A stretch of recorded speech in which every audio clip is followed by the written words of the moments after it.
Exit போல்லாம் பார்த்துருப்பீங்க. தேர்தல் முடிவுகள் வர வரைக்கும் இதை வச்சு தான் நம்ம பேசிகிட்டு இருக்கோம். எங்கே பார்த்தாலும் இந்த பேச்சு தான்.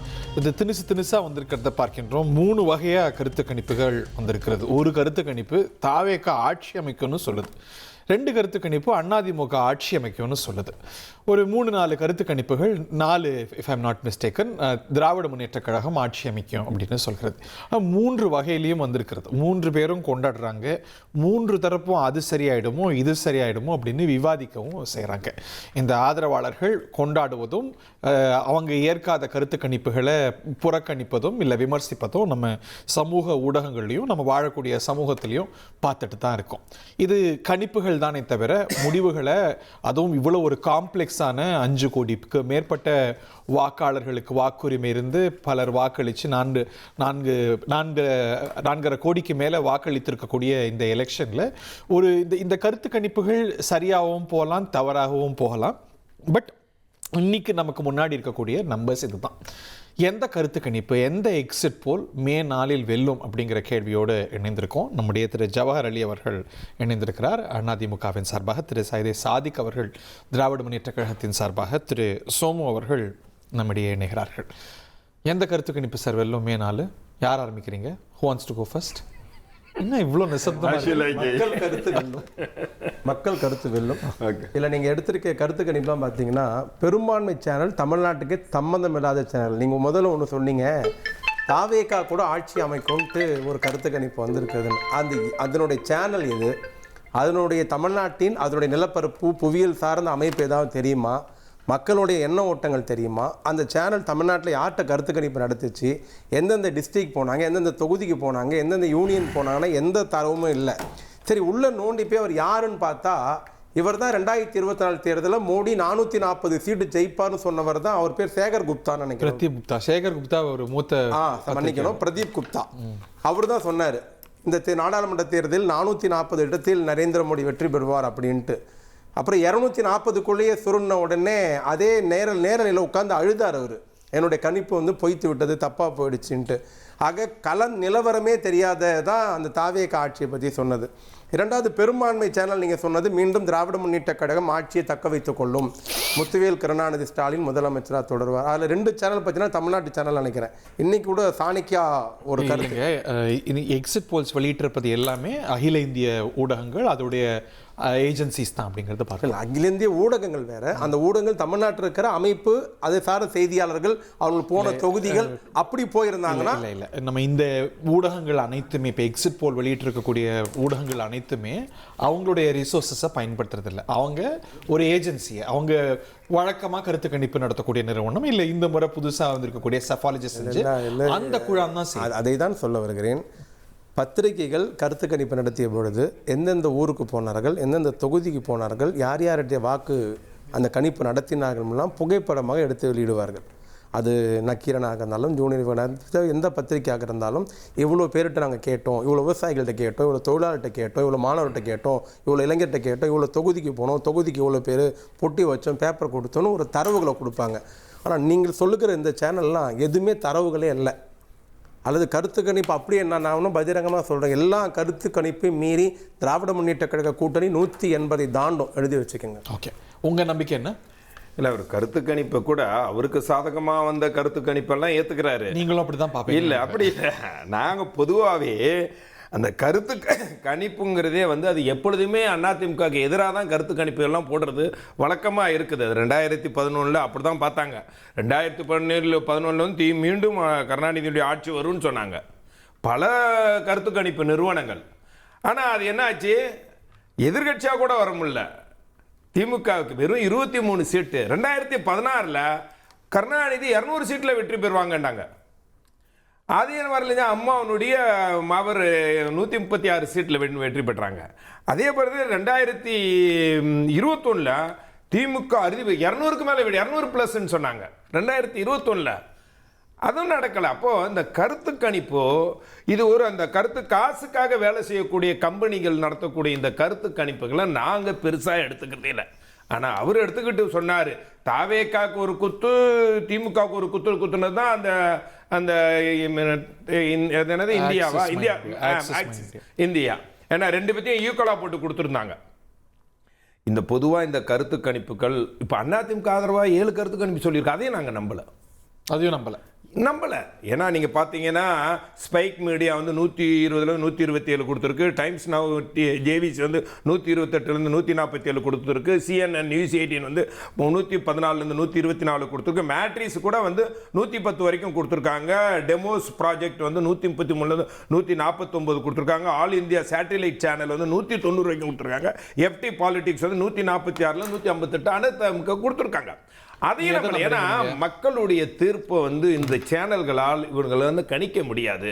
ஒருத்தன் ஓட்டு போட்டுட்டு அவன் என்ன மனநிலையில் வர்றான், எங்கே யாருக்கு அதிகமாக காசு கொடுத்தானோ அவனுக்கு பயந்து தான் சொல்லுவாங்களே தவிர வெளியில் இந்த கட்சிக்கு ஓட்டு போட்டோன்னு சொல்ல மாட்டாங்க. இதுதான் ப்ராக்டிக்கல் உண்மை. ஆனால் அந்த தேர்தல் ஒரு விசித்திரமாக நடந்த தேர்தல் என்னன்னா, புதிய தலைமுறையினர் இந்த தாவேக்காக்கு ஓட்டு போட்ட அந்த புதிய தலைமுறையினர் வந்து தான் ஓட்டு போட்டதை காட்டிக்கணும்னு ஒரு பிம்பத்தை உருவாக்குறதுக்காண்டி நாங்கள் ஒரு சின்னத்துக்கு போட்டோன்னு சொல்லி அதை வந்து சமூக வலைத்தளங்களில் பரப்பி விட்டாங்க. அதுதான் அவர்களுடைய ஓட்டை பரப்பி விட்டாங்க. அந்த சமூக வலைத்தளங்கள் ஒரு பூகம்பமாக வெடிச்சது. அதனால தாவேக்காவுக்கு பெரிய மாஸ் கிடைக்கும், ஓட்டு கிடைக்கும், அதெல்லாம் வந்து பொய்கள். ஆனால் இதுவரைக்கும் நடந்த பல கருத்து கணிப்புகள் பொய்யாதான் ஆயிருக்குதுங்கிறது நிறைய உதாரணங்கள் இருக்கு. 2004 எடுத்த வாஜ்பாய் இதான் ஆட்சி வரும்னு சொன்னாங்க. ஆனால் அதன் பிறகு யூபிஏ கவர்மெண்ட் மன்மோகன் சிங் வந்தார். 2015 பீகாரில் மோடி அலை வீசிதுனாங்க. ஆனால் வந்து லாலு பிரசாத் ராவ் நிதிஷ்குமாரை தான் இது 2017 இப்படி பெரிய லிஸ்ட் அவுட் எங்கிட்ட இருக்கு. அதனால கருத்து கணிப்பை நம்பில. எங்க புரட்சி தலைவர் அம்மா என்ன சொல்லியிருக்காங்க, ஒரு கருத்து கணிப்பு அதிமுகவுக்கு எதிராக இருந்துச்சுன்னா அது அந்த தேர்தலில் அதிமுக நிச்சயமாக பெருவாரியான வாக்கு வித்தியாசத்தில் அதிக இடங்கள் வெற்றி. திரு நந்தகுமார் அவர்களின் நிகழ்ச்சிக்கு வரவேற்கின்றார். 2 பேருடைய விமர்சனமும் கூறியதாக இருந்தது ஆக்சிஸ் மை இந்தியாவுடைய கருத்து கணிப்பு தான். அதுதான் பெரிய விவாத பொருளாகவும் மாறி இருக்கிறது. ஏனென்றால் மற்ற கருத்து கணிப்புகள்லாம் திமுக அதிமுகன்னு சொல்ல இதுதான் தமிழக வெற்றி கழகத்துக்கான வாய்ப்பு இருக்கு அப்படின்னு கூறுகிறது. இவங்க 2 பேருமே கூறியது போல கருத்து கணிப்புகளுக்கு ஒரு மிக்சட் ஹிஸ்டரி தான் இருக்கிறத பார்க்கின்றோம்.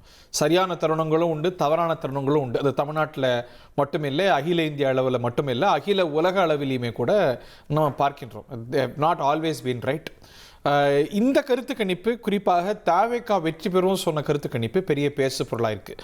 அதோடைய மெத்தடாலஜியில் மாடலில் நிறைய கேள்விகள் எழுப்பப்படுறதை பார்க்கின்றோம்.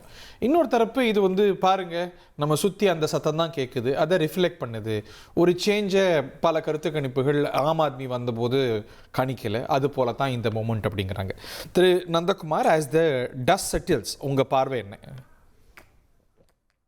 இல்ல இது வந்து too many cooks spoil the foodங்கிற மாதிரி இன்னைக்கு நிறைய கருத்து கணிப்புகள் வர அதுல இருக்கக்கூடிய கேப் வந்து ரொம்ப வைடன் ஆகிக்கிட்டே போகுது. இன்னைக்கு கூட டுடேஸ் சாணக்கியா வந்து விட்டுருக்காங்க. அதுல அவங்க சொல்றது தாவேக்காக்கு 52 சீட்ல இருந்து 74 சீட்டு வரைக்கும் தாவேக்காக்கு அவங்களும் கொடுக்கறாங்க. இது வந்து சாத்தியக்கூறு இல்லையா? தாவேக்காக்கு சீட்டு கொடுக்கறதே வந்து குற்றமானா கிடையாது. காரணம் என்னன்னு கேட்டீங்கன்னா, வரலாறை எடுத்து பார்த்தோம்னா 1993 உத்தரப்பிரதேஷ் மாநிலத்துல அன்னைக்கு இருந்த சட்டசபை எண்ணிக்கை வந்து 422. அதுல பிஎஸ்பி வந்து 164 தொகுதியில போட்டி போட்டு வெறும் 11.1% தான் வாங்குறாங்க. ஆனா அவங்க வெற்றி பெற்ற சீட்டு 67 சீட்டு ஜெயிக்கிறாங்க. சோ அப்ப வந்து இந்த சீட்டு கன்வர்ஷன்லாம் வந்து 35% மேல போனதான் நடக்குமா, இல்ல வந்து அவருக்கு வந்து இந்த அளவுக்கு சீட்டு வருமா?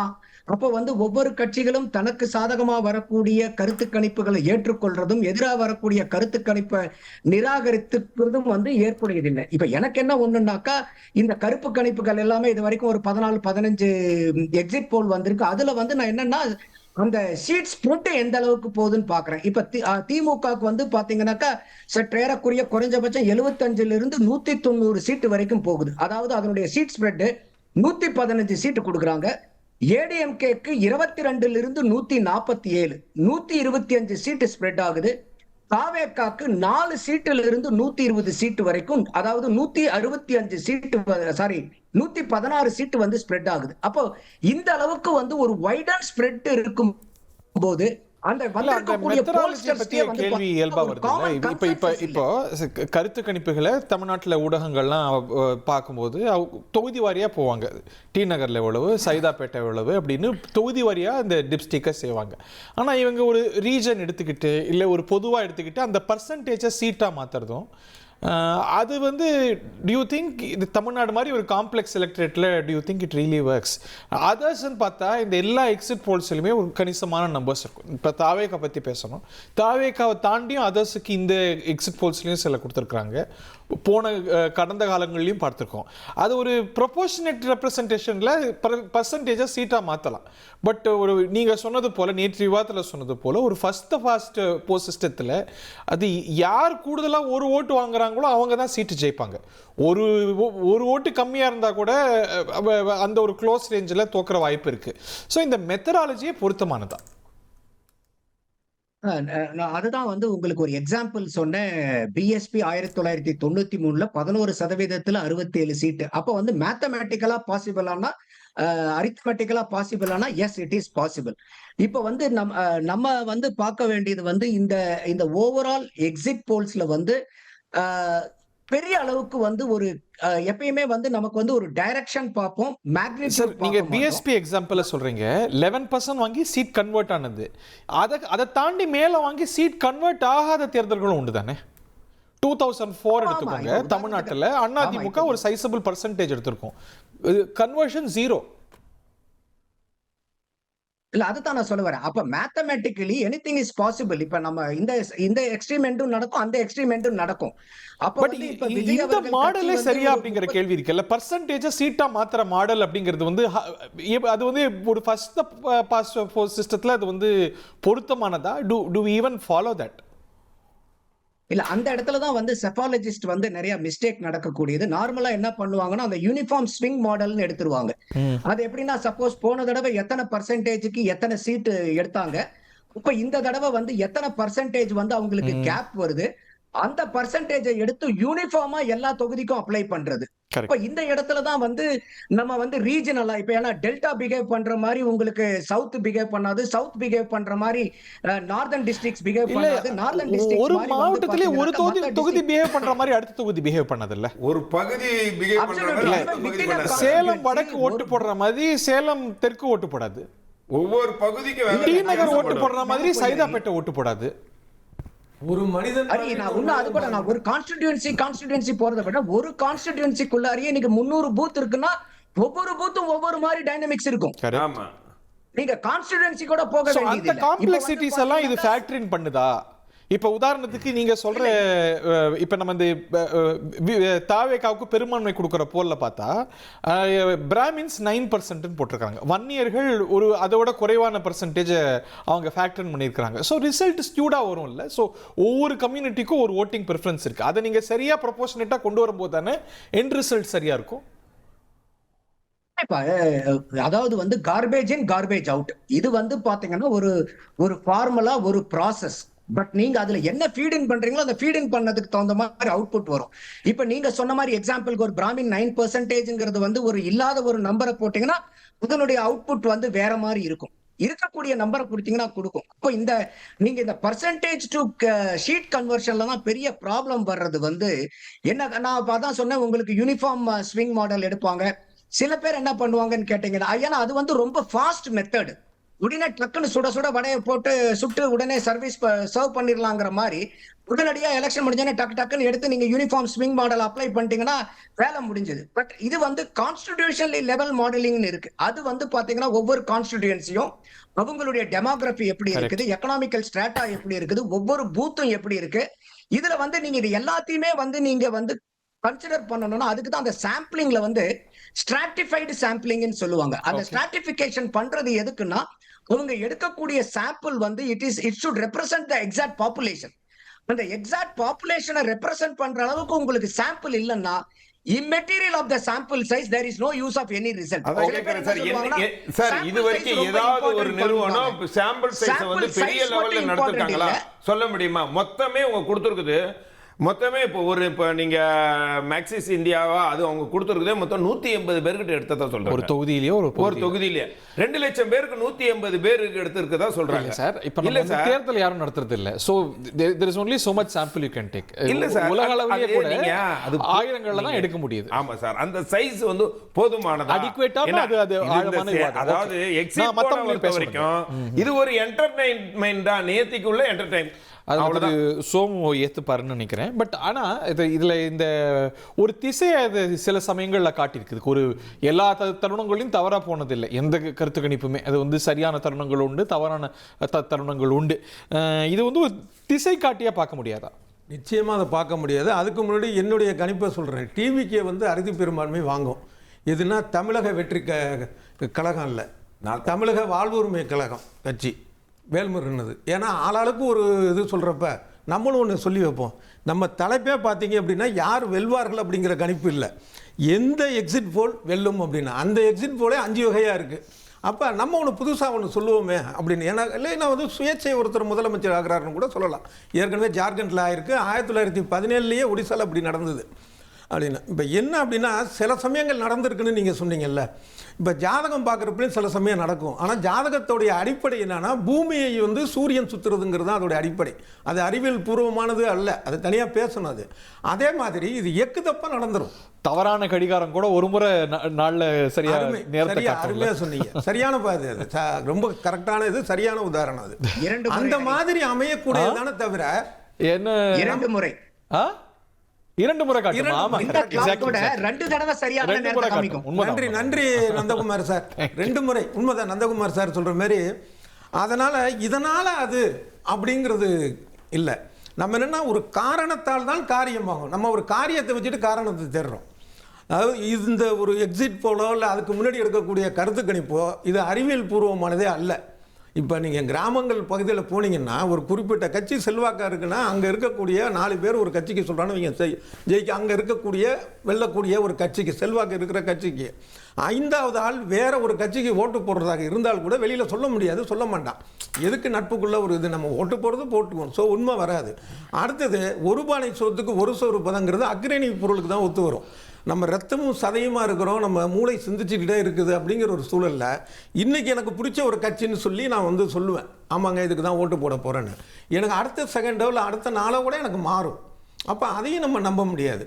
இப்படி எந்த வகையில் பார்த்தாலும் கருத்து கணிப்புங்கிறது சரியானது அல்ல. ஒரு பெரிய அண்டால ஒரு 100 இது இருக்குது, வெள்ளை கோழி குண்டு இருக்குது அப்படின்னு, சிகப்பு ஒன்று இருக்குது, பச்சை ஒன்று இருக்குது. நீங்கள் எடுக்கிறப்போ பார்த்தீங்கன்னா 3த்துலேயும் ஒன்று வந்துருச்சுன்னா தலா 33% கணக்கு போடுறது எவ்வளவு தவறோ இல்லை. இன்னொரு காமெடியாக சொல்ல போனால் என்னன்னா, நீங்கள் சராசரி கணக்கு பார்த்துட்டு ஆற்றை கடந்துட முடியாது. சராசரியாக 6 மீட்ரு அப்படின்னா நீங்கள் 7 மீட்டர் அளவுக்கு ஒரு குச்சி கிச்சி வச்சுட்டு போயிட முடியாது. சில இடத்துல அது வந்து என்னன்னா 12 மீட்டர் இருக்கும், சில இடத்துல 3 மீட்டர் இருக்கும். மொத்த சராசரின்னு வந்து கணக்கு பண்ண முடியாது. அதனால் எக்ஸிட் போலாக இருக்கட்டும், அதுக்கு முந்தின கருத்து கணிப்பாக இருக்கட்டும். இப்போ கிரிக்கெட் வந்து 2020 எப்படி ரசிக்கிறோம், அதனால் எந்த பிரயோஜனமும் கிடையாது. அது ஒரு டைம் பாஸை ரசிக்கிறோம்ல அப்படியா அப்படின்ட்டு இந்த எலெக்ஷன் முடிவு பண்ணுறதுக்கு அப்புறமேல அதை மறந்துட்டு போயிருப்போம், அவ்வளோதான்.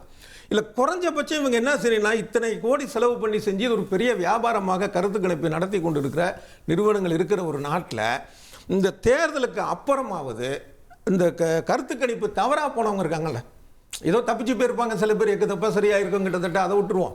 இந்த முழுக்க ஏன்னா இந்த 5 இது வந்திருக்கிறது வெவ்வேறு மாதிரி இருக்குது. 3 பேர் ஒரு மாதிரி, 2 பேர் ஒரு மாதிரி, இன்னொருத்தர் வேறு மாதிரியாக இருக்கார்.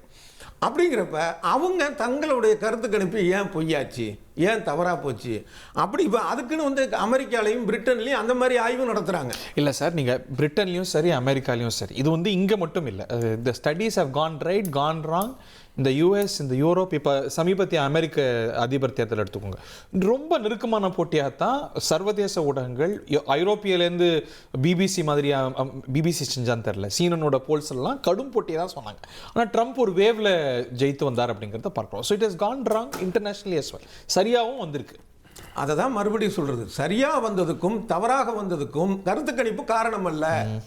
கருத்து கணிப்பு முடிவு சொல்கிறது இல்லை, ஏதோ ஒரு முடிவு தானங்க வருது, ஏதோ ஒரு முடிவு தானே இது பண்ண போகுது. இப்போ நான் உங்களை பற்றின ஒரு கருத்து கணிப்பு சொல்லுவேன், நைட்டு 8 மணிக்கு நீங்கள் சாப்பிட்டுட்டீங்க, இல்லை சாப்பிடல, முடிஞ்சு போச்சு. 2ல் ஒன்றா தான் இருக்கணும், இதுக்கு நடுவில் ஒன்று இருக்கிறதுக்கான ஒரு வாய்ப்பு இல்லை. அதுதான் கருத்து கணிப்பு. மற்றபடி அது வந்து ஒரு சயின்ஸு, இது வந்து ஒரு இதாக ஆராய்ஞ்சாங்க அந்த மாதிரியான ஒரு விஷயமா அதை பார்க்க வேண்டியதில்லை. இது வந்து நம்ம ஒரு சுவாரஸ்யமான விஷயமா எடுத்துக்கலாம். எனக்கு என்ன வாய்ப்புனா, கருத்து கணிப்புங்கிறது அறிவியல் பூர்வமான அது இல்லைன்னு சொல்கிறதுக்கான ஒரு வாய்ப்பை நானும் கலந்துக்கிறேன். அவ்வளோதான், ஒவ்வொரு இடத்துலையும். நீங்கள் சொல்லுங்கள். கருத்து கணிப்புன்றது இந்த தேர்தல் கருத்து கணிப்புனா அதிமுக திமுக அப்படிதான் துவக்கத்தில். ஸோ இது ஒரு பைபோலர் கான்டெஸ்ட்டை தான் பார்க்குறீங்க? ஆமாம், இல்லை துவக்கத்திலேருந்து எங்களோட இளைய தலைவர் சொன்னதை கேட்டிருக்கலாம். ஒரு பேட்டியில் சொன்னார் அவர், தேர்தல் களம் திமுக அதிமுக தான் அப்படின்னார். ஆனால் ஒரு நடிகர் அதை எப்படியாவது மடைமாற்றம் செய்து போகிற எல்லா இடத்துலேருந்து துவக்கத்திலேருந்து தேர்தல் முடிகிற வரைக்கும் ஒரு வார்த்தையை அழுத்தி அழுத்தி சொன்னார். திமுக மாற்றி மாற்றி சொல்லிட்டு வந்தார். ஆனால் களம் வந்து திமுக அதிமுக தான் இருந்தது. இந்த கருத்து கணிப்பை நான் உண்மையை வெளிப்படையாக அப்படி நீங்கள் சொல்லலாம். பட் இது ஒரு விஜய் சென்ட்ரிக் எலெக்ஷன்கிறத மறுக்க முடியுமா? இல்லை வந்து அவர் வந்து ஒரு திரு விஜயகாந்த் பெற்றதை விட அஃப்கோர்ஸ் நம்பர்ஸ் தான் சொல்லணும். பட் ஒரு லார்ஜ் கன்சென்சஸ்ன்னா அவர் வந்து எந்த ஒரு புதிய சக்திக்கும் பெறாத ஒரு ஓப்பனிங்கை பெறுவார். அது பிரச்சனை அது இல்லைங்கய்யா, கால மாற்றம் தான் அப்படி காட்டுகிறது. ஐயா எம்ஜிஆர் திமுக விட்டு வெளியே போய் கட்சி ஆரம்பிக்கிற பொழுது இதே ஃபேஸ்புக்கும் இன்ஸ்டாவும் இருந்திருந்தா அன்றைக்கும் அப்படி தான் தெரிஞ்சிருக்கும். ஐயா சிவாஜி கணேசன் கட்சி ஆரம்பிக்கிற போது இதே ட்விட்டரும் ஃபேஸ்புக் இன்ஸ்டா இருந்திருந்தா அப்படி. கமல்ஹாசன் இந்த யுகத்தில் தான் ஆரம்பிச்சார். அது எப்போ கால வளர்ச்சியினுடைய நோக்கம் தானே. இவர் ரசிகர்களை பயன்படுத்துகிறார். அதெல்லாம் வச்சுங்க, தமிழ்நாடு ரொம்ப பெருசு, 18,000 ப்ரோக்ராம்கள் இருக்கிறது. இல்லை நீங்கள் ஒத்துப்பீங்களா அவரோட ஓப்பனிங் வந்து மற்ற எல்லாரோட விட பெட்டராக இருக்கும்? அப்படி இல்லை இல்லையா? ஐயா சிவாஜி கணேசன் கட்சி ஆரம்பிக்க சொல்லி திருச்சியில் 10 லட்சம் பேர் கொண்டாங்க. அன்னைக்கு மீடியா இல்லை, பார்க்கல, தெரியல. சரி, இன்னைக்கு தெரியுது. ஆக இன்னைக்கு பேசும் பொருளாக இருக்கு. அன்னைக்கு பத்திரிகை அச்சு ஊடகம் தான், காட்சி ஊடகம் கிடையாது. காட்சி ஊடகத்தை அப்படி பார்த்தா எம்ஜிஆர் என்ன சொன்னார், பாக்கியராஜா பார்த்து என்னுடைய கலை உலக வாரிசுன்னாரு. அவரும் தேர்தலில் முக்கிய பணியாற்றுவார் எதிர்பார்த்தாங்க. அது இல்லை பிரச்சனை. இங்கே காட்சி ஊடகங்களும் அச்சு ஊடகம் இருக்கிற பொழுது நடைபெற்ற அரசியல் சம்பவங்களும் காட்சி ஊடகம் வந்த பிறகு நடைபெற்ற அரசியல் சம்பவங்கள் தான் நீங்கள் பேசும் பொருளாக மாறி இருக்கிறது. இப்படியே போச்சுன்னா தேர்தல்கள் எப்படி தெரியுமா இருக்கும்? எந்த அரசாக இருந்தாலும் கடைசி ஒரு 3 மாதம் இன்ஸ்டா யூஸ் பண்ணுறவங்களாம் கூப்பிட்டு ஏதாவது கொடுத்து 20,000 பேர் இன்ஸ்டா போடுங்கன்னு சொன்னால் அதுவே பேசும் பொருளாய், அதுவே பிரச்சாரமாய், அதுவே ஓட்டாக மாறிடுமா? இல்லை, புரிதல் வேணும். எல்லாம் சொல்லிடுறேன், புரிதல் வேணும் முதல்ல. சரி, தேர்தல் அன்னைக்கு என்ன, தேர்தலுக்கு முதல் நாள் என்ன நடந்தது, தேர்தல் அன்னைக்கு அவங்க எப்படி ரியாக்ட் பண்ணுறாங்க. ஒரு காமெடி ஒன்று வரும், ஒரு கப்பு ஃபைட் பண்ணுறதுக்கு வடிவேல் வருவார். என்ன சண்டை ஆரம்பிக்கலையா, எத்தனை மணிக்கு வர சொன்னோம், 6 மணிக்கு, காலையில் 6 மணிக்கு வர சொன்னால் சாயங்காலம் 6 மணிக்கு வந்தேன். அது மாதிரி ஒரு அம்மா இன்ஸ்டாவில் கொடுக்குது, நான் ஓட்டு போட வந்தேன், நான் ஓட்டு போட உள்ள 7 மணி தான். எப்போம்மா வந்தேன்னா சாயங்காலம் 7 மணிக்கு வந்தேன். இது இது இது இது தான் அவங்களுடைய நிலைப்பாடு, அவங்களுடைய அறிவுத்தன்மை, அவங்களுடைய சிந்திக்கிற தன்மை, அவ்வளோதான். அதை வைத்து தான். இல்லை சார், அவங்க வேற்றுக்கிரகவாசி இல்லை, நம்ம மக்கள் எல்லா தரப்பு மக்களும். எத்தனை மணிக்கு தேர்தல் முடியும்? அவங்களுக்கு தான் நீங்க ஆட்சி. தேர்தல் முடிய எத்தனை மணிக்கு முடியும்? இல்லை சார், அது 7 மணிக்கு வந்து என்ன ஓட்டு போட உடலேன்றது அது நம்ம தமிழ்நாட்டு மக்கள் தானே பார்க்கணும். அவங்க தமிழ்நாட்டு மக்கள் தெளிவா இருக்காங்க. அவங்க வேற்றுக்கிற சொல்றேன் சார், எல்லா தரப்பு மக்களும் நமக்கு தான இருக்காங்க. போன எலெக்ஷன்ல உங்களுக்கு வாக்களிச்சிருப்பாங்க. யாரோ ஒரு பாப்பா இன்ஸ்டால பேசுது, தேர்தல் நேரத்தை காலையில மதியம் 11:30 மணிக்கு பேசுது. அந்த இன்ஸ்டா வீடியோ கூட இருக்கு. தேர்தல் நேரத்தை 2 மணி நேரம் நீடிக்கணும், 8 மணி வரைக்கும் ஓட்டு போடணும்னு. இதை பார்த்துட்டு உள்ள நான் சிரிச்சேன். அரசியல் அடிப்படை தெரியல, எலெக்ஷன் கமிஷனோட சட்டத்திட்டம் தெரியல அப்படின்னு. சார், அந்த பாப்பா 1:30 மணிக்கு சொன்னது அந்த தலைவர் 4 மணிக்கு சொல்றாரு சார், எலெக்ஷன் 8 மணி வரைக்கும் நீடிச்சு வைங்கன்னு. இது என்னன்னு சொல்லுவீங்க?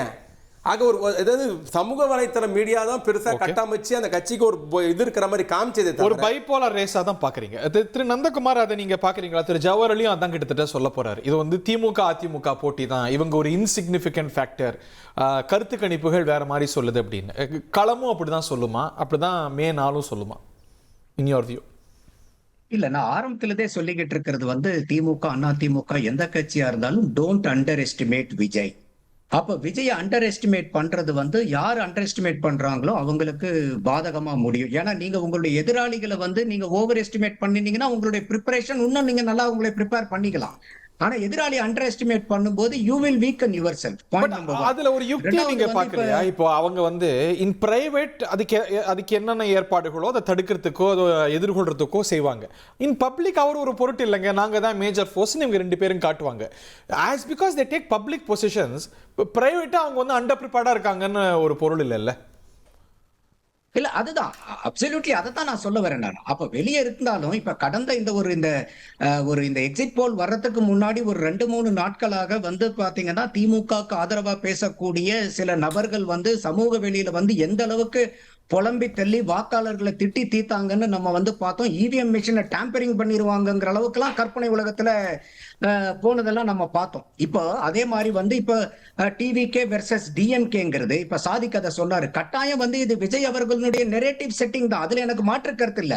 ஆனா அதே நெரேட்டிவ் செட்டிங்கை தானே திமுகவும் பண்ணுச்சு. தமிழ்நாட்டுக்கும் டெல்லிக்கும் தான் சண்டைங்கிறது வந்து அப்ப இன்னைக்கு வந்து திமுக வந்து இல்ல நாங்க களத்துல 2 பேர் தான் அண்ணா திமுகங்கிறது எலெக்ஷன் முன்னாடி வரைக்கும் சொன்னாங்கல்ல. சண்டை தமிழ்நாட்டுக்கும் டெல்லிக்கும் சொன்னாங்கல்ல. அப்ப அந்த இடத்துல வந்து பாத்தீங்கன்னா ஒரு நெரேட்டிவ் இதோட இப்ப டிவிகே சப்போர்ட்டர்ஸ் பூராமே வந்து அவங்களுக்கு ஒண்ணும் தெரியல, அவங்களுக்கு வந்து ரொம்ப அறியாமையில இருக்காங்க, ஒரு அடிப்படை அறிவே இல்லைங்கிற அளவுக்கு பேசும்போது என்னுடைய கேள்வி என்னன்னா, இவ்வளவு நாள் வரைக்கும் நம்மளே முதல்வர் எங்க போனாலும் சொல்லிட்டு இருந்தது பூரா கல்வியில் சிறந்த தமிழ்நாடு. அப்ப இந்த கல்வியில் சிறந்த தமிழ்நாடுங்கிறது உண்மையா? இப்படி நீங்க வாக்காளர்களை வசைபாடுறது உண்மையா? என்னுடைய கேள்வி, இந்த அளவுக்கு தமிழக மக்களினுடைய அறியாமையில இருக்காங்க, புரிதல் இருக்காங்க, இன்னும் அவங்க பாணியில சொல்லணும்னா இன்னும் என்னென்னமோ வசைபாடுறாங்க. அப்ப இந்த மக்கள் எல்லாம் இந்த மாதிரி வசைபாடப்பட்ட மக்கள் எல்லாம் இன்னைக்குதான் தமிழ்நாட்டுக்கு வந்து உள்ளார வந்தாங்க. வேறு மாநிலத்துக்குள்ளார இருந்து அவங்க வந்து நம்ம இறக்குமதி பண்ணிருக்கோம்.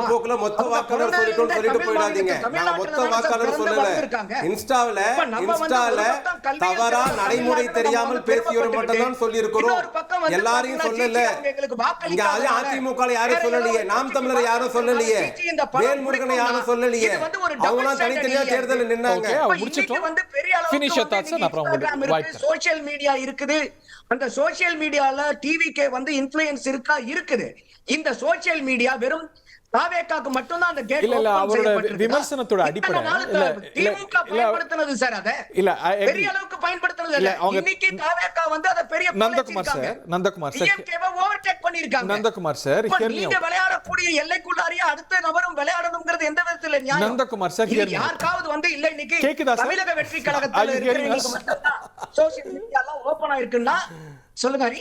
இல்ல அவரோட விமர்சனத்தை நீங்க அப்படி ஒரு இன்டர்பிரேஷன் கொடுக்குறீங்க. பட் அதோட அடிநாதம் அது ஒரு பொலிட்டிசைஸ்டு மாஸா இருக்கா? அவங்களோட வாக்காளர்கள் வந்து ஒரு கன்விக்ஷனோட வாக்களிக்கிறாங்களா, ஒரு அரசியல் புரிதலோட வாக்களிக்கிறாங்களா அப்படின்னு ஒரு கேள்வி கேட்கிறேன். இல்ல பல பேர் சொல்லக்கூடிய ஒரு விஷயம், இன்னைக்கு எந்த கட்சியில் இருக்கக்கூடிய தொண்டர்கள் 100% பொலிட்டிசைஸ் ஆகப்பட்ட தொண்டர்கள் இருக்கக்கூடிய ஒரு கட்சியை காமிங்க. சாதிக் சார் உங்களுடைய பொலிட்டிக்கல் மெச்சூரிட்டி உங்க கூட்டத்துல கேட்கிற கடைசி ரோல கேட்க ஒரு தொண்டர்கள் அதுல இருக்கக்கூடிய தொண்டர்கள் 100% வந்து அவங்க பொலிட்டிசைஸ் பண்ணி இருக்கிறோம்.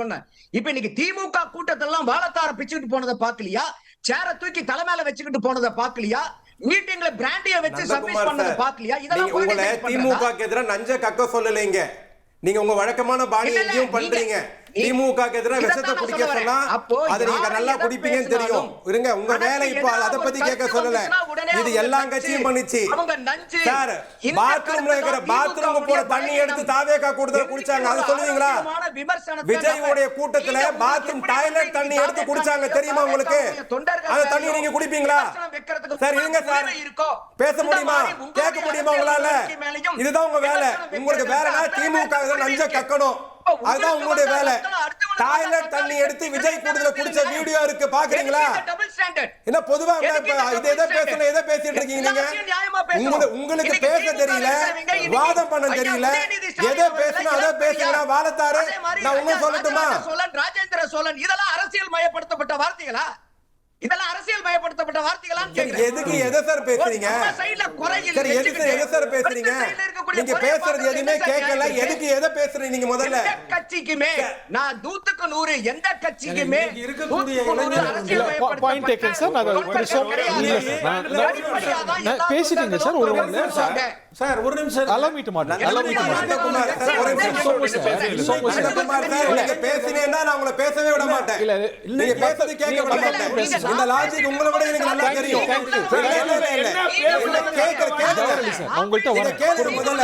நீங்க பேசாத விட மாட்டேன். சாதிக் சார், இந்த லாஜிக் உங்களை விட நல்லா தெரியும் உங்களுக்கு. சாதிக் சார், நீங்க பேசுறது சாதிக் சார் அலமிட்டு மாடரேட். நஞ்ச கக்கறத நிறுத்துங்க முதல்ல. இல்ல இருங்க சாதிக் சார், அலமிட்டு மாடரேட். அவர் சொல்ற கருத்துடைய சாராம்சம் இந்த மாதிரி பொலிட்டிக்கல் இம்மெச்சூரிட்டி எல்லா குடும்பங்கள்லயும் இருக்கும், எல்லா தரப்புலயும் இருக்கும். ஸோ அதை வச்சு நம்ம ஜட்ஜ் பண்ணணுமாங்க. அதாவது இப்போ இவர் நந்தகுமார் சார் சொல்றதுல பாதி சரி பாதி தவறு. என்ன ஆகுதுன்னா எல்லா கட்சிகளிலுமே இந்த மாதிரியான ஆட்கள் இருப்பாங்க, இல்லைன்னு சொல்லலை. ஒரு உங்க குடும்பத்தில் இருக்கிற நபர்கள் சோமு சார் மாதிரி அரசியலை பார்ப்பாங்களா? மாட்டாங்க. மாட்டாங்க. ஒவ்வொருத்தரும் ஒவ்வொரு மாதிரியான இருப்பாங்க. எங்கள் தலைவர் வந்து எப்படி வந்து நின்னாருன்னு பார்த்து எப்படி இருக்கும் தெரியுமா, அதுக்கே நான் ஓட்டு போடுவேன் அப்படிம்பாங்க. அதேமாதிரி இந்த கட்சி எனக்கு பிடிக்கல, இந்த பேலட்டை பார்த்தோன்னு சின்னத்தை பார்த்தோன்னே கையை தானாக அங்கே போயிடுச்சும்மா. இதெல்லாம் வந்து ஒரு அறியாமையான ஒரு விஷயம்தான். ஒவ்வொரு தேர்தலையுமே குறிப்பிட்ட ஒரு கட்சிக்கே போடணுங்கிற அவசியம் இல்லை. அந்தந்த தேர்தலில் யார் யார் என்ன சொல்லியிருக்காங்க, அது நடக்குமா நடக்காதா, மக்களுக்கு தேவையான்னு பார்த்து மாற்றி போடலாம். அதுதான் அறிவுடைமையே தவிர ஒரு தப்பாக இருந்தாலும் ஓட்டு போடணும்னு இருக்கிறது இல்லை, அது தவறு. ஆனால் அது எல்லா கட்சியிலையும் இருக்குது. அதே நேரத்தில் தாவேக்காவை ஏன் சொல்கிறாங்கன்னா, முதல் விஷயம் தாவேக்கால தற்கொலைகள் அப்படி தான் சொல்கிறாங்க, அதிகம்தான். இதுக்கு காரணம் இத்தனை வருஷம் இருந்த அரசுகள், இத்தனை வருஷம் இருந்த திராவிட அரசுகள் இருக்குல்ல, அது திமுகவோ அதிமுகவோ அவங்கள படிக்க வைக்கிறதுக்கான விஷயங்களை பண்ணி லேப்டாப் வரைக்கும் கொண்டு வந்திருக்கு. இப்போ இன்னைக்கு வந்து ஒரு தியேட்டர் டிக்கெட்டு வேணும்னா லேப்டாப்பை டக்குன்னு தட்டி அவன் வந்து பார்க்கறதுக்கான விஷயம் இருக்குது. இப்போ நம்மளாம் என்னென்னா, ஒருத்தர் பேட்டி எடுக்க போகிறதுக்குன்னா உடனே ஏதாச்சும் ஒரு லைப்ரரி போவோம். நம்ம அந்த மாதிரி தான் நம்ம ஆரம்பத்தில் இருந்தது. அவ்வளோ சிரமத்தில் தான் தகவல் திரட்டணும். இன்றைக்கி அப்படி இல்லை, ஒரு செல்ஃபோனில். அப்போ மற்ற கட்சி என்ன பண்ணியிருக்குன்னு கேட்குறாங்க. நீ தியேட்டரில் போய் படம் பார்க்குறதுக்கு வந்து யூஸ் பண்ணக்கூடிய அந்த செல்ஃபோனையோ இல்லை லேப்டாப்பையோ இந்த கட்சி என்ன செஞ்சுருக்கு, நல்லது என்ன செஞ்சுருக்கு, கெடுதல் என்ன செஞ்சுருக்கு. அதே மாதிரி தவேக தலைவருடைய ஏற்கனவே அவர் வந்து அரசியலில் இல்லை, ஆனால் திரை வாழ்க்கையில் அவர் எப்படி இருந்தார், வரி கரெக்டாக கட்டினாரா, அவருடைய திரைப்படங்களுக்கு வந்து கருப்பு பிளாக் டிக்கெட் வித்துச்சா இல்லையா, இந்த மாதிரி விஷயங்களை பார்க்கலாம்ல. இப்போ இதுக்கும் வந்து ஆண்ட அரசுகள் தான் காரணம். அது திமுகவோ அவங்க ட்ராக் ரெக்கார்டையும் தனியா பார்க்கணும் சொல்றது, முதல்ல அந்த விஷயத்தை மாத்திக்கணும். Point taken sir. ஆனா திரு சாதிக் அவர்களுடைய விமர்சனத்தை அந்த கட்சிகள்ல தான் இவ்வளவு இமெச்சூரிட்டி இருக்கு நீங்க ஏற்க மாட்டீங்க. இப்போ சொன்ன மாதிரி தாவேக்காவை வந்து நாங்கள் வந்து அண்டர் எஸ்டிமேட் பண்ணவும் இல்லை, ஓவர் எஸ்டிமேட்டும் பண்ணவில்லை. அது ஒரு புதுசாக இயக்கப்பட்ட இயக்கம்ங்கிறது வந்து மாற்றுக்கிறது. ஆனால் அந்த இயக்கத்தில் இருக்கக்கூடிய அந்த ரசிகர் கூட பக்குவப்பட்டிருக்காங்கன்னா, பக்குவமே படலைங்கிறது நம்ம கண்கூடா பல வரலாறுகளை இப்போ பார்த்துக்கிட்டே இருக்கோம். நீங்கள் ஒவ்வொரு அவர் பிரச்சாரம் போகிற இடங்கள்லாம் நடக்கக்கூடிய விபத்துக்களாக இருக்கட்டும், 41 பேர் இறந்த விபத்துக்களாக இருக்கட்டும். செல்வி ஜெயலலிதா கேம்பெயின்ல இறக்கலையா சார்? நீங்க 16 விதிவிலக்கான விஷயம், அது அவங்க விதிவிலக்குமாங்க. எல்லா ஹெலிகாப்டர் கும்பல்லையா, அமைச்சர்மார்களே தயார கும்பல்லையா? அதிமுக வந்து கட்டுக்கோப்பான கடமை கண்ணியம் கட்டியோட ஒரு ஒழுங்குமுறையான இயக்கம். நீங்க ஒண்ணு இல்ல சார், பிரச்சாரத்துக்கு போறாங்க, தேர்தல் பிரச்சாரம் எப்படி நீங்க வந்து அதுக்கான பெர்மிஷன் வாங்கணும் கூட தெரியல. நாங்க பெர்மிஷன் 48 மணி நேரத்துக்கு முன்னாடி எப்படியாப்பட்ட கட்சியாலும் அரசாங்கத்திட்ட பெர்மிஷன் வாங்கணும், அது தேர்தல் ஆணையம் கொடுக்கக்கூடிய பெர்மிஷன்.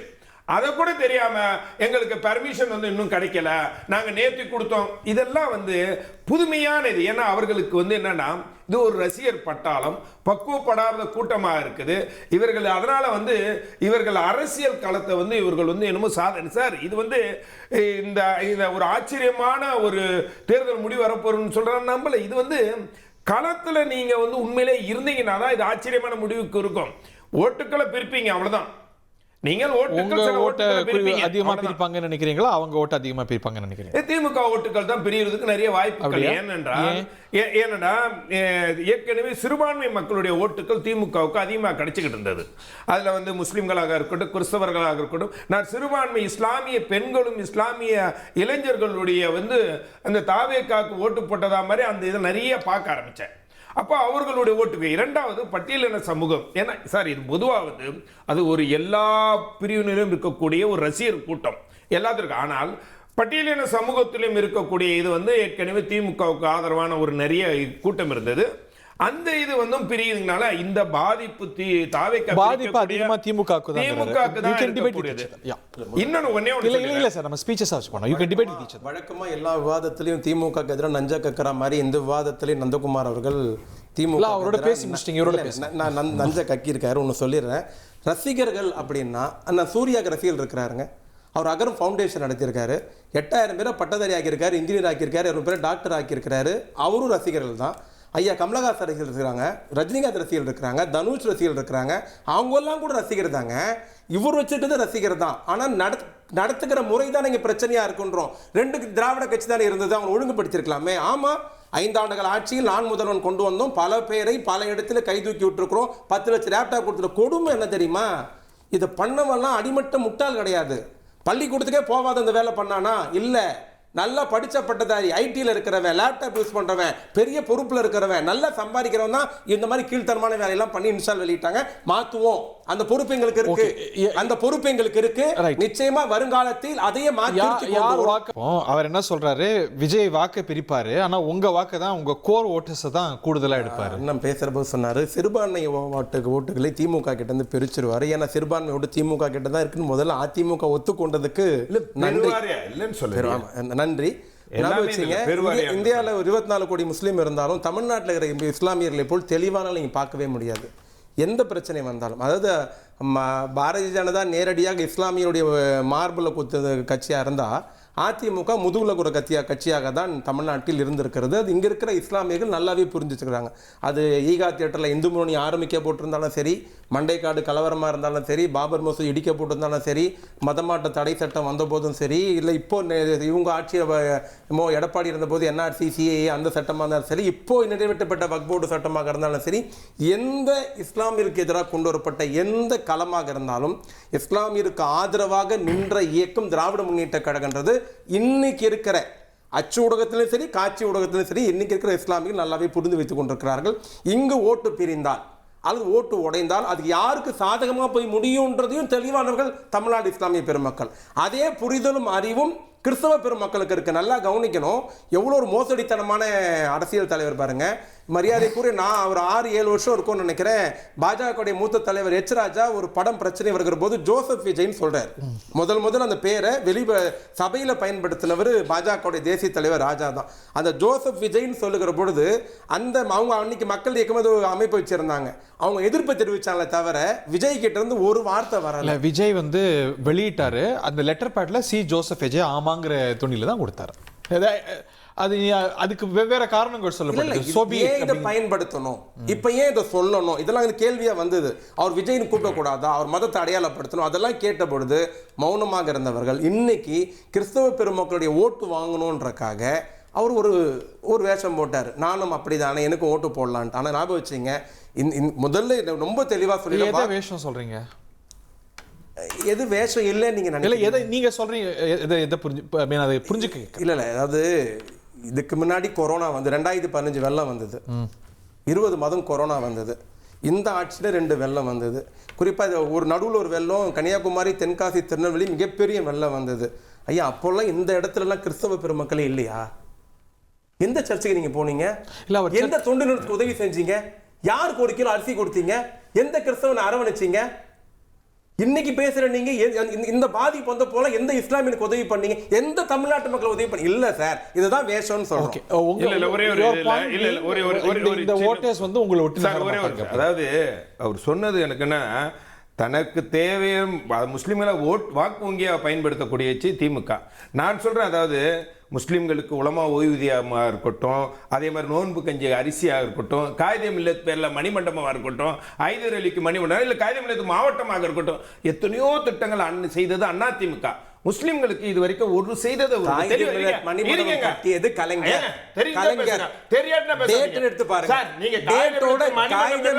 மாவட்டம் நீங்க வச்சிருக்கலாம்.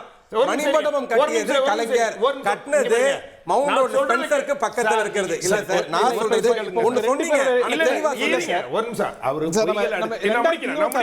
பொய்கள் அடுக்கிறதுக்கு தேர்தல் முடிஞ்சு போச்சு. ஆனால் அவ்வளவு செய்த ஒரு மாபெரும் ஒரு இயக்கத்தை இந்த முஸ்லிம் சமூகம் தொடர்ந்து புறக்கணிக்குங்கிறது இது மிகப்பெரிய ஆபத்தை இந்த சமூகத்துக்கு விளைவிக்கும் என்பது இந்த சமூகம். அதுக்கு ஒரு முக்கியமான காரணம் பாஜக இல்ல. 2000 எனக்கு சார், நீங்க மீண்டும் அப்போ இந்த சமூகம் ஒரு ஜமாத்தார்களோ முஸ்லிம் இயக்கத்தார்களோ முதலமைச்சரோ அமைச்சர்களோ அந்த தொகுதியில் அதிமுக போய் நிக்கணுமா வேணாமா என்பதை உணர வேணாமா? இவங்க சும்மா முஸ்லிம்களை வாக்கு பயன்படுத்தி அவளுக்கு தேவை என்றால் அவர்கள் ஸ்பீச் கொடுக்க வந்திருக்கீங்க. இல்ல, என்ன அவர் சொன்னதனுடைய வேதனை விளிம்பு அதான். இல்ல 2011லயோ 14லயோ அவங்களும் ஓட்டு போடாம அதிமுக ஜெயிச்சிருக்க முடியாது. பாஜக உறவு தானே முக்கியமான காரணம்.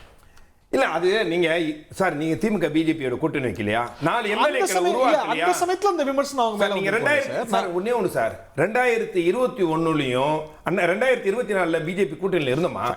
இருந்தது அதிமுக. ஓகே, அப்ப கூட வந்து முஸ்லிம்கள் ஓட்டு கிடைக்கலங்கிற ஒரு நிலை உருவாச்சு. அப்போ என்ன காரணத்துக்கு அப்ப அதிமுக என்ன நினைக்கும், நாம பிஜேபி கூட்டணி இல்லாட்டினா கூட நமக்கு இவங்க ஓட்டு போடலனா அதனுடைய காரணம் என்னன்னு யோசிப்பாங்களா இல்லையா? ஓகே. அப்போ அதனுடைய யாரு பாதிப்பு, இந்த சமூகத்துக்கு பாதிப்பு. இதை உணர வரைக்கும் அந்த ஜமாத்தார்கள் வருங்கால சந்ததியினர் மிகப்பெரிய துரோகத்தை செய்றாங்கன்னு தான் நினைக்கிறேன். இது ஆல்டுகெதர் டிஃபரெண்ட் டிபேட். இப்போ யாருடைய ஓட்டை அவர் கூடுதலா எடுப்பார்? இப்போ நம்ம வந்து ஒரு இயல்பா பார்த்து முடியும். அவர் இன்னைக்கு ஒரு ஃபேக்டரா உருவாகி இருக்கிறார்.